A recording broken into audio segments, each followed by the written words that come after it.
Según la lectura que se ha hecho devocional esta mañana, basada en 1 de Pedro, capítulo 1, y el versículo que se ha repetido acerca de ser santo, porque yo soy santo, quisiera hoy hablar algo acerca de la santidad, pero sobre todo acerca de la santificación. Y hay un versículo también del apóstol Pablo, en Filipenses 4:13, que creo que es muy conocido por todos vosotros. Es muy corto, pero es muy, muy significativo cuando dice que todo lo puedo. Amén, así será. Bien, pues, como introducción al mensaje, deciros que la santidad es uno de los atributos de Dios. Y a todos nos viene a la mente la palabra del profeta Isaías cuando tuvo esa visión. Él estaba sentado sobre un trono y unos serafines, ángeles que constantemente estaban alabando a Dios, según encontramos en el Antiguo Testamento, y decían: Santo, Santo, Santo es el Señor. 3 veces santo. Isaías capítulo 6, versículo 3. Pero también en Apocalipsis, capítulo 4, versículo 8, dice que los 4 seres vivientes no cesaban día y noche de decir: Santo, Santo, Santo es el Señor, Dios Todopoderoso, el que era, el que es y el que ha de venir. De ahí que para nosotros ser santo no es el que está en los altares, en los templos de la Iglesia Católica. Ser santo significa que somos apartados del mundo para Dios. Es decir, apartados por alguien para algo. ¿Ese alguien quién es? Dios, ¿verdad? ¿Para algo? ¿Para qué? Os voy a leer un versículo del apóstol Pedro. 1 Pedro capítulo 2, versículo 9. Mas vosotros sois linaje escogido, real sacerdocio, nación santa, pueblo adquirido por Dios. ¿Para qué? Para que anunciéis las virtudes de aquel que os llamó de las tinieblas a su luz admirable. Y ese no es otro que Cristo. Bien, pues, Dios ha provisto todo cuanto necesitamos para nuestra salvación en el sacrificio de Jesucristo en la cruz del Calvario. Pero también ha provisto todo cuanto necesitamos para nuestra santidad. Pero al mismo tiempo nos ha dado una responsabilidad y una participación en ese proceso de santificación. Lo que el Señor ha provisto para nuestra santificación ha sido el librarnos del poder del pecado. Ha creado en todos cuantos hemos entregado nuestro corazón a Jesús un deseo intenso de santidad, de limpieza, de pureza, es decir, de andar en sus mandamientos para ser cada vez mejores. Pero esto es posible solo, única y exclusivamente gracias al poder del Espíritu Santo. Ese Espíritu Santo que fue prometido a todos cuantos hemos sido limpiados por la sangre preciosa de Jesús de Nazaret. Es el Consolador, que nos ha dado una nueva naturaleza para nosotros, para que nosotros podamos hacer morir las obras de la carne, de esa vieja naturaleza, esa naturaleza caída que todos tenemos, y poder nosotros, según el apóstol Pablo en capítulo 8, versículo 13, que vivamos conforme al Espíritu. Leo el texto bíblico. Porque si vivís conforme a la carne, moriréis. Mas si por el Espíritu hacéis morir las obras de la carne, viviréis. Porque todos los que son guiados por el Espíritu de Dios, estos son hijos de Dios. De modo que si bien es el Espíritu Santo quien hace factible que nosotros hagamos morir las malas obras, es decir, las obras de la carne, no obstante, el apóstol Pablo afirma que es algo que también nos compete hacer a nosotros. este mensaje de esta mañana vamos a considerar nuestra participación y nuestra responsabilidad en ese proceso de santificación. Es decir, en el proceso de hacer morir las obras de la carne. De ahí que en primer lugar vamos a ver nuestra responsabilidad. Responsabilidad de vivir una vida santa. Ya hemos dicho que santo no es el que está en los altares, sino santo es todo aquel que ha sido apartado por Dios para servirle. Y cada uno de los creyentes, cada uno de nosotros, efectivamente. De ahí que vivir bajo la gracia de Dios no significa estar de brazos cruzados. Hay algo que nosotros tenemos que hacer. Y el apóstol Pablo lo llama, como hemos visto, hacer morir las obras de la carne. No solo el apóstol Pablo, sino en todo el Nuevo Testamento se nos insta a asumir nuestra responsabilidad de andar santamente. Veamos algunos ejemplos. En Colosenses capítulo 3. Haced morir, pues, lo terrenal en vosotros. Esto no podemos hacerlo sin ayuda del Espíritu Santo. Pero Él no lo va a hacer sin nosotros. Dice el autor de la carta a los Hebreos en el capítulo 12. Por tanto, teniendo en derredor nuestro tan gran nube de testigos, despojémonos de todo peso que nos asedia y corramos con paciencia la carrera que tenemos por delante. Si somos un poco observadores, nos daremos cuenta que el autor de la epístola a los Hebreos, inspirado por el Espíritu Santo, nos dice que nos despojemos de todo peso que nos asedia. Lo dice en primera persona del plural. No nos dice que el Espíritu Santo nos va a despojar del peso de la obras de la carne, sino que bajo su gracia y provisión hemos de hacerlo nosotros.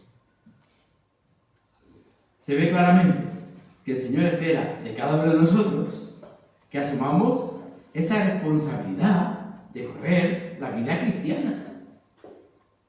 Esa carrera que solo tú puedes correr, que nadie puede correr ni por ti ni por mí. Igual que en este mundo y en esta vida hay muchas cosas que nadie puede hacer por nosotros, solamente nosotros. De ahí que se ve claramente que el Señor espera de cada uno de nosotros que asumamos esa responsabilidad de correr la carrera cristiana. Dice Santiago, someted pues a Dios, resistid al diablo y huirá de vosotros.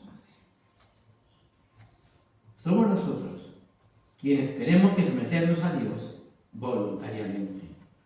No va a ser el Espíritu Santo quien nos va a llevar esposados, maniatados y a la fuerza a los pies de Jesucristo, sino que hemos de hacerlo nosotros libremente, con las manos y los pies desatados por la gracia de Dios. Somos nosotros quienes hemos de resistir al diablo. Ya lo hemos leído, ¿no? Resistirlo y huirá de nosotros. Como Jesús, en su condición de hombre, lo hizo cuando el maligno quiso tentarle. Estas son responsabilidades que nos corresponden a nosotros como hijos e hijas de Dios. En 2 Pedro, capítulo 3, versículo 14, dice: procurad con diligencia ser hallados por el Señor, sin mancha e irreprensibles en paz. Esta frase de procurar con diligencia está dirigida a nuestra voluntad. Es decir, se trata de algo que hemos de decidir hacer nosotros. Otras versiones dice, esforzaos. Hay otra versión que dice, haced todo lo posible. Y otra versión dice, tratad de. Pero de una manera o de otra, se dirige a nosotros, que somos nosotros los que tenemos que poner de nuestra parte. De ahí que, en segundo lugar, en este mensaje, hay un error que tenemos que corregir. Durante cierta etapa de la vida cristiana, hay creyentes que llegan a pensar que cualquier esfuerzo por su parte para vivir una vida santa es una manifestación de la carne, ya que al fin y al cabo el propio Señor Jesucristo nos dice que la carne para nada aprovecha. En Juan capítulo 6, versículo 63. Aunque Jesús dijo eso en otro contexto, hablando de la cena del Señor, ¿no? En el contexto de si no coméis mi carne y no bebéis mi sangre, no tendréis vida eterna, ¿no? Y claro, decían algunos, ¿cómo vamos a poder comer su carne y beber su sangre? ¿Qué están diciendo? Y en este versículo que hemos leído, las palabras de Jesús, él decía que estas palabras que yo os he hablado son espíritu y son vida. Es decir, que no era para cogerlas literalmente. Algunos piensan que Dios no bendecirá ningún esfuerzo que ellos realicen para andar en santidad. Pero no es así. Porque quizás aprendieron equivocadamente que de la misma manera que hemos recibido a Jesucristo por la fe, así también debemos buscar una vida más santa solo por la fe. E incluso piensan que cualquier esfuerzo que se realice por su parte para vivir santamente sería un estorbo o un impedimento para que la obra de Dios se manifieste en sus vidas. Pero mirad, quiero leer un versículo del Antiguo Testamento, que es muy importante para ver dónde radica el error o el malentendido de que los creyentes no tenemos que hacer nada. No es así. Sí que tenemos que hacer. Dice, segundo libro de Crónicas 20:17. No habrá para que peleéis vosotros en este caso. Paraos, estad quietos y ved la salvación del Señor con vosotros. Oh Judá y Jerusalén, no temáis ni desmayéis. Salid mañana contra ellos, porque Dios estará con vosotros. Si Dios dice que estemos quietos, parados. Sin embargo, está diciendo, salid. Salid contra ellos, porque Dios estará con vosotros. Así que nosotros tenemos que poner de nuestra parte. Y Dios será y hará lo que ha prometido. Y se cumplirá lo que dice el apóstol Pablo. Todo lo podrás en Jesucristo. Qué claras son, muy claras las palabras, para comprender la conexión de la gracia divina con la obediencia del ser humano. Algunos interpretan que a nosotros no nos corresponde hacer nada, sino parar y esperar. No solamente hay que parar y esperar. ¿Que Dios hará todo? No, Dios no lo va a hacer todo. Sin embargo, el mismo Señor que promete la victoria a su pueblo, que va a estar con ellos, es el mismo que les pide que salgan de la batalla. Es decir, que hay gente que interpreta erróneamente que no tiene que hacer nada. Sí, tenemos que hacer. Tenemos responsabilidad en el hacer. Aprendemos, por lo tanto, que la fe es obediencia y que solo obedece quien confía en el Señor de todo corazón, es decir, quien pone la fe en Él. Por eso es que Dios nos ha hecho santos para que nosotros podamos anunciar, que anunciemos las virtudes de aquel que nos llamó de las tinieblas a su luz admirable. Y es entonces cuando comprendemos que la fe sin obediencia es la fe muerta, de esa que escribe el apóstol Santiago. Que la fe que no obra por el amor, sencillamente no es fe. Dios da la provisión necesaria para nuestra santidad, pero nos entrega a nosotros la responsabilidad de hacer uso de esa provisión.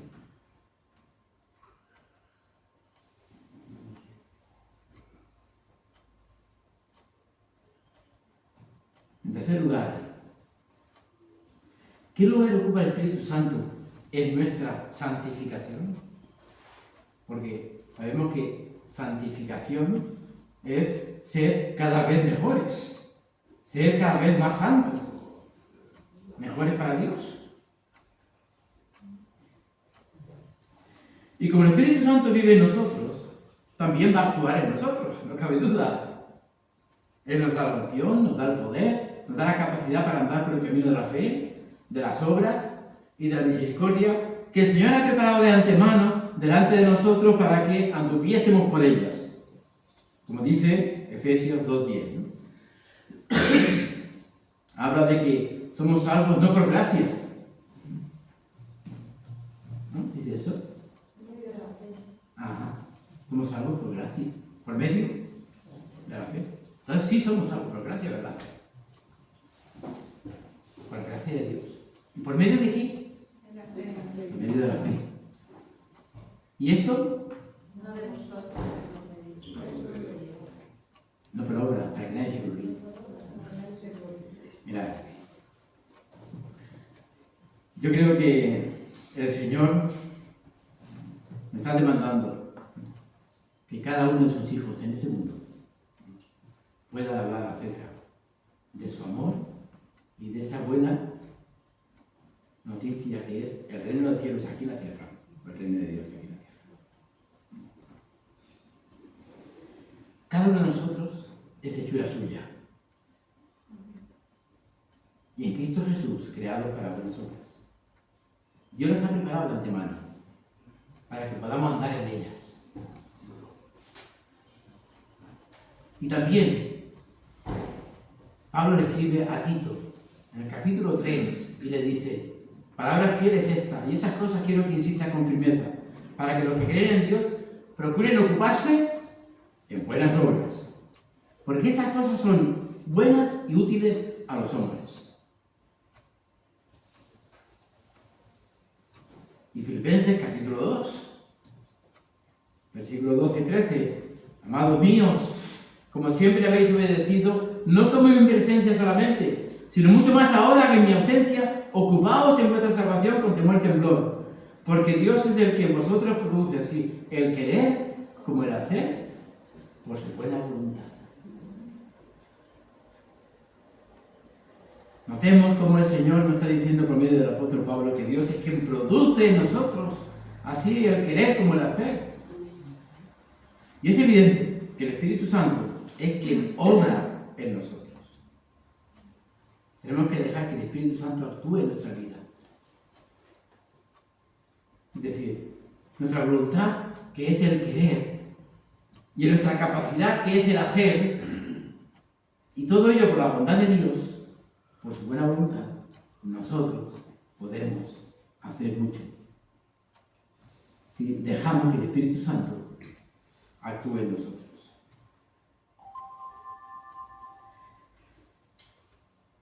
No podemos, por tanto, decir que nos encontramos en una situación imposible e irremediable para no hacer la voluntad del Señor.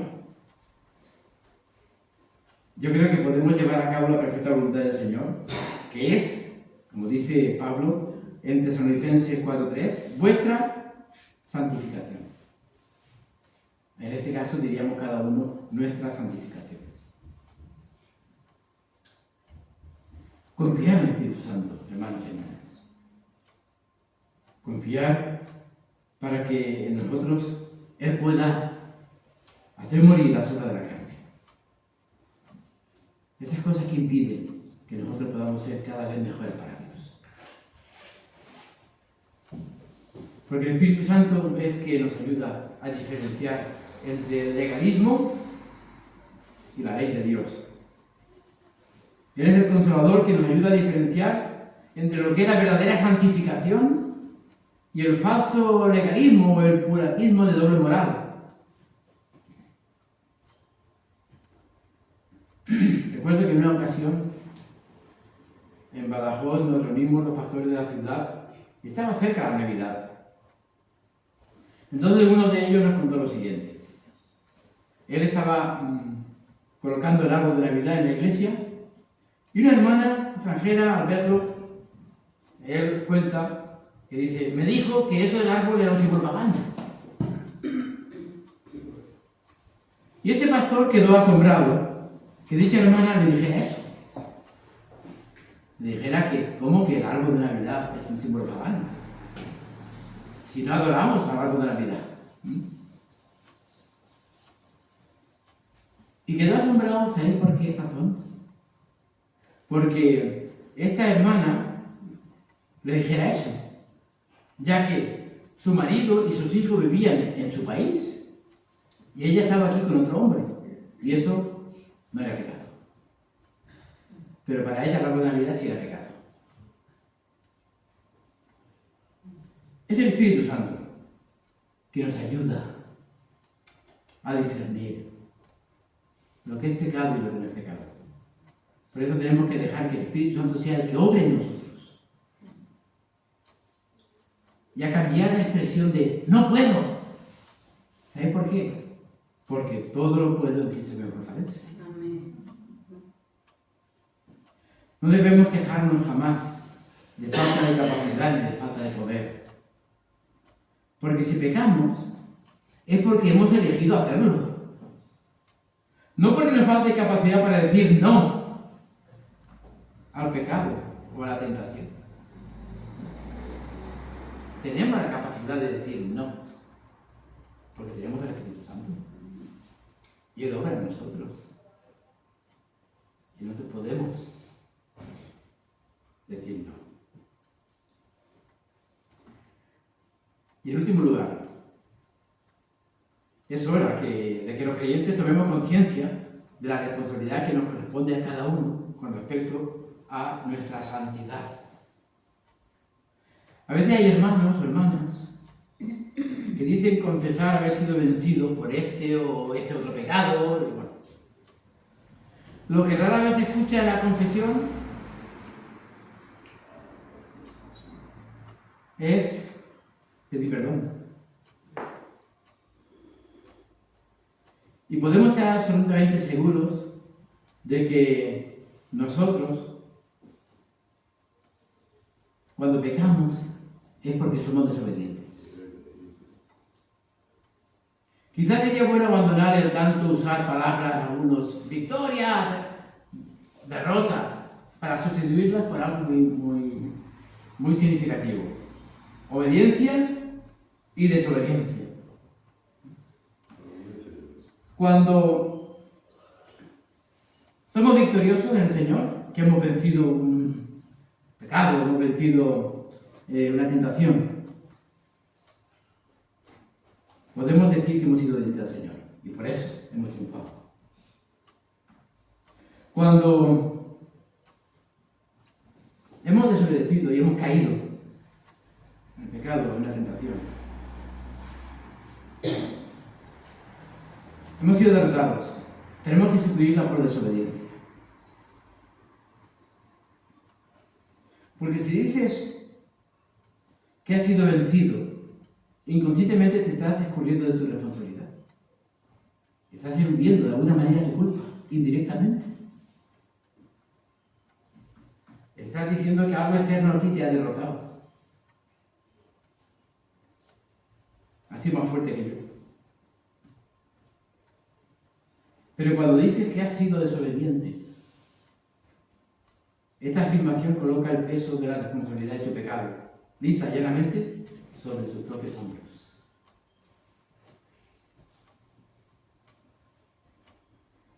Y así es como podemos presentarnos delante de Dios y de Jesucristo, reconociendo nuestras culpas, para recibir de la gracia divina el perdón y la restauración.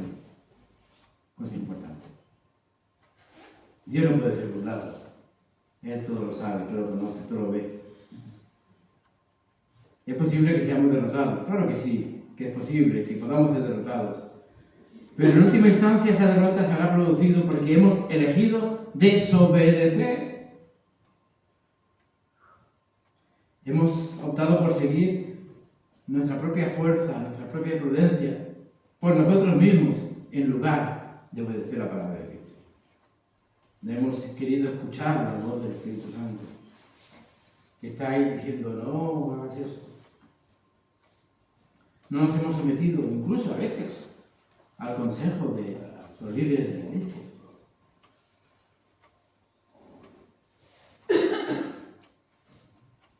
también, igual porque hemos aceptado abrigar sentimientos y entonces hemos caído en pecado, como pecado de odio, de resentimiento, de amargura. Quizás hemos mantenido encendidas disputas o rencillas, porque hemos caído en la trampa de encubrir parcialmente la verdad. Hermanos, preparémonos para la tarea y comprendamos que muchas veces somos nosotros los responsables de nuestros pensamientos, de nuestras actitudes, de nuestras acciones. No echemos la culpa a los demás, porque estamos muy habituados, el ser humano, de echar la culpa al otro.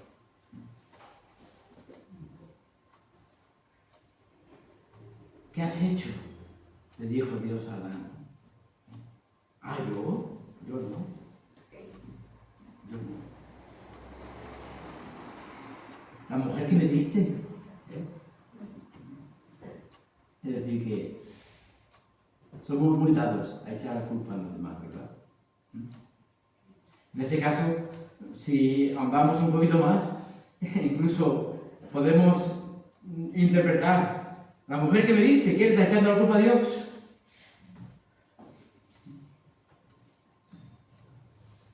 Que podamos cada uno aceptar la culpa que le corresponde a cada uno. Y seguro que el Señor va a perdonar el pecado. Si arrepentido de verdad, uno decide ir al Señor. Quiero ir concluyendo el mensaje acerca de la santidad y santificación, de ser cada vez mejores para Dios. Eso es lo que yo quiero, que todos nosotros seamos mejores cada vez. Y para eso, oración,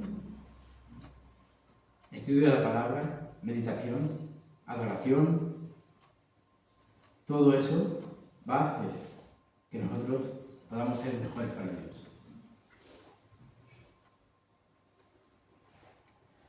Debemos tener en cuenta el hecho de haber muerto al dominio del pecado, que ya no tiene poder sobre nuestras vidas, no lo tiene. Y que Dios ha unido nuestro ser a la persona de Jesucristo, resucitándolo con gran poder y gloria. Y que nos ha dado el Espíritu Santo para que Él actúe en nosotros. Y esas son las garantías de que efectivamente todo lo vamos a poder en Cristo Jesús. Pero solo en la medida en que uno acepte la responsabilidad y hagas tuyas las provisiones que Dios ha hecho para ti. Tú vas a poder progresar en el camino de la santidad si haces tuyas todas las cosas que Dios ha preparado para que tú seas un hombre o una mujer realmente santo para Dios.